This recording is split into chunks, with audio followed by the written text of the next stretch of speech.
What's up, GTI? We're back with 4 new videos for you this week. And first up, we have an introduction from the newest member of the GTI, Morgan Moody.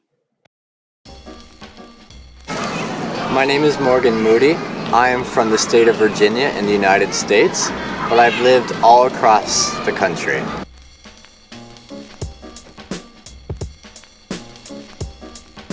I started at TIU in the fall of 2020. Before I started at TIU, I worked at various institutions in Japan, and I also taught in Saudi Arabia. So my hobbies include reading books, studying languages, playing video games, and photography. I'm also interested in food, history, travel, art, and fashion. So I joined TIU for a number of different reasons, but the biggest reasons are diversity, sense of community, as well as there's definitely a spirit of self-expression and the freedom to do so. I really love the English-only environment, especially at the English Lounge, where people can freely express their opinions, their desires, as well as their thoughts about life at school, in Japan, and the world at large. I really look forward to meeting you soon and having a wonderful conversation. Nice to meet you, Morgan. And next up, we've got Phrase of the Week.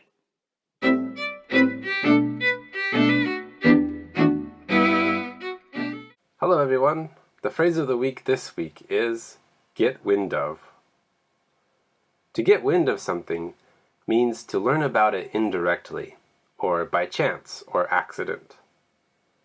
Often when you get wind of something, it is something that is either secret or not known by many people. Let's take a look at some examples. Whatever you do, don't let James get wind of the surprise party we are planning for him this Saturday. In this case, we don't want James to find out about the party by accident, since that would ruin the surprise. Here's another example. I was talking to my friend the other day, and I got wind of a small local coffee festival. Do you want to go check it out next weekend? In this example, the speaker has learned about something that not many people outside of the local area know about. Okay, one last example. Hey, did you hear that Aya is going to graduate this year? If you get wind of any good jobs that are open, be sure to let her know. In this case, the speaker is talking about the future and asking the listener to share information about jobs if they happen to learn about one indirectly or by chance. So, the next time that you learn about something by chance or by accident, try using the phrase, get wind of. See you next time on Phrase of the Week.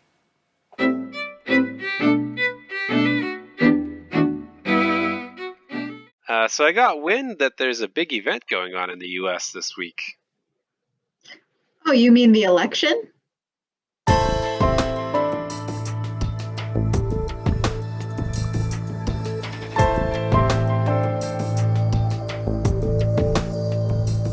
This time, for What's Going On, we're talking about the presidential election in the United States. First of all, let's look at how it works. What are the rules of the election in America? To begin with, the election happens every 4 years on the first Tuesday in November. This year, that means it's happening on Tuesday, November 3rd. Interestingly, the winner is not always the person who gets the most votes. The popular vote refers to all of the votes from individual people in the country. So that means everybody's individual vote. In 2016, the popular vote looked like this. Donald Trump got 62,984,828 votes. His opponent, Hillary Clinton, got 65,853,514 votes. And you notice Hillary Clinton got more votes. So, how did Donald Trump win? That has to do with the way we elect our presidents. The winner of the election is actually chosen by the Electoral College. The Electoral College is a small group of people that represent all of the people in each state. Each state gets a certain number of votes in the Electoral College for president. And here's the map of those votes. So states with more people, states where more people live, get more votes. States with a lot of people, like California, have 55 votes. That's a lot. States that have fewer people, like Vermont with 3 or Rhode Island with 4, fewer people live there, so they have fewer votes for president. So the Electoral College, usually it works that all of the votes for a state go to the candidate, go to the person who got the most popular votes in that state. Now let's look at an example. Here was Pennsylvania in 2016. In 2016, Donald Trump got 2,970,733 votes. His opponent, Hillary Clinton, got 2,926,441. So you can see that's very close. They almost got nearly the same amount of votes. But because all of the votes for Pennsylvania in the Electoral College go to the person who gets the most votes, Donald Trump gets all of those. We might call that winner takes all. So you can see on our map here of the votes, Pennsylvania is right there, and all 20 of Pennsylvania's votes go to Donald Trump, even though the vote in that state was about 50-50. Overall, there are 538 votes for the Electoral College, and a candidate, or you, need 270 to win. In 2016, Donald Trump got 304, well over the 270 that you need to win. So that's the system. That was 2016. Let's look at the candidates in 2020. First up, we've got Joe Biden. Joe Biden is the leader of the Democrat Party. We would call him a Democrat. He was the vice president for Barack Obama from 2008 to 2016. Before that, he was a senator from the state of Delaware from 1973 to 2008. So he's been in the government for quite a long time. He is 77 years old. His opponent is Donald Trump. Donald Trump is the leader of the Republican Party. We'd say he is a Republican. As you may know, he has been president for the past 4 years. Before he was president, before becoming president, he was mostly known as a real estate developer, as a businessman, someone who builds and sells buildings, and the host of a reality TV show. Similarly to Joe Biden, he's 74 years old, so they're both around the same age. Let's look at where they stand on the issues. Issues means things that people might debate about. We'll look at 4 of them. The first one is on COVID-19, something that a lot of people are talking about right now. Joe Biden believes or thinks that everyone in America should wear a mask. Donald Trump thinks wearing a mask is a personal choice and the government should not try to make people wear masks. In terms of the minimum wage means the lowest amount that a company is allowed to pay a worker. And currently, for the country, it's $7.25 an hour, which equals about 757 yen. For this, Joe Biden supports raising that to $15 for every state in the country. So across the whole country, the minimum wage would move up to $15. Donald Trump says $15 might be okay, but he thinks that it makes more sense for the states, each individual state, to decide its own minimum wage. For healthcare, healthcare is a pretty divided issue in America right now. Joe Biden supports government healthcare programs. He thinks the government should be more involved in healthcare and helping people pay for healthcare. Donald Trump thinks private companies should cover healthcare, and healthcare should be done mostly through and paid for mostly through private companies. Lastly, climate change. Here is an issue where the Republicans and the Democrats are very separated.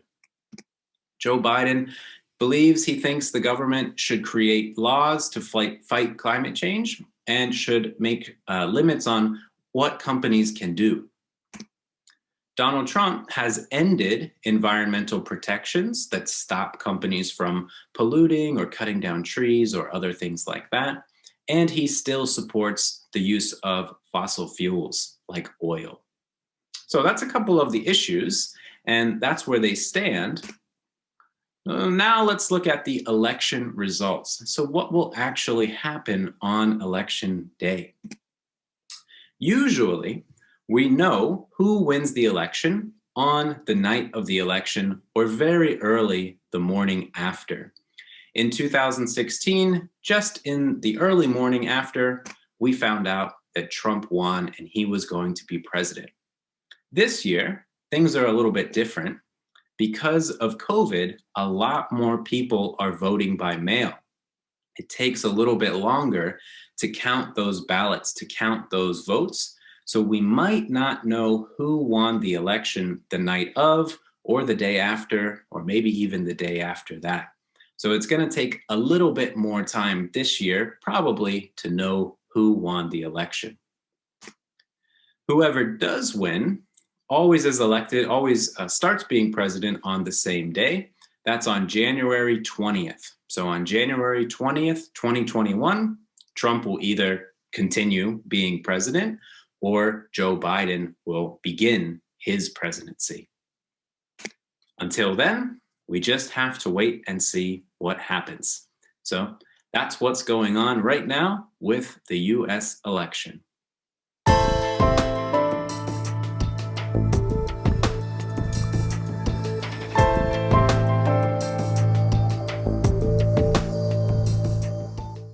And speaking of heads of state, We have a brand new GTI Kitchen with our very own Pumpkin Queen. Hello and welcome to my kitchen. Today I'm going to teach you how to make pumpkin cheesecake.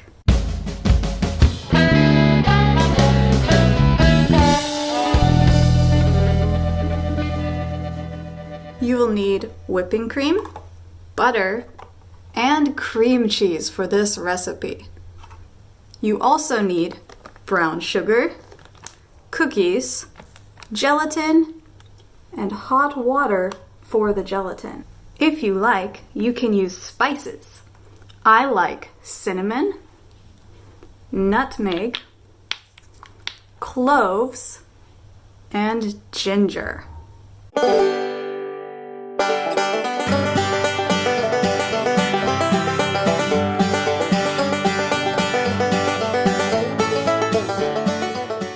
Some of your favorite hard biscuits or cookies and crush them with a cup or rolling pin, like this. The crushed cookies should be like a powder. Melt about 1 tablespoon of butter and then add the cookie crumbs. Mix the cookie crumbs into the butter. Next, press the cookie crumbs into your cheesecake dish, like this. Next, you need 100 grams of cream cheese and 100 grams of pumpkin. You can use frozen pumpkin, like me, or you can cook fresh pumpkin. It should be cooked before you start. Mix together the pumpkin and the cream cheese. After the pumpkin and cream cheese are mixed, you should mix the gelatin with brown sugar and hot water. You can use about 4 or 5 tablespoons of brown sugar and about 2 or 3 tablespoons of hot water with your gelatin. It should look like this. Add the gelatin and brown sugar to the pumpkin cream cheese. If you like spices, now you should add cinnamon, ginger, nutmeg, clove. I like a lot of cinnamon. Nutmeg, just a little. Ginger, I also like a lot.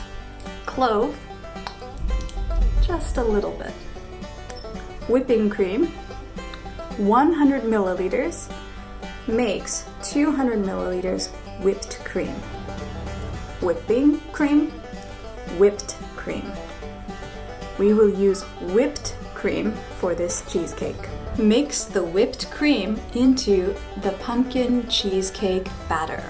Now you can add your pumpkin cheesecake to the crust. Finally, smooth the pumpkin cheesecake into your dish. Put the cheesecake in the refrigerator for 30 minutes to 1 hour. Pumpkin cheesecake. Enjoy!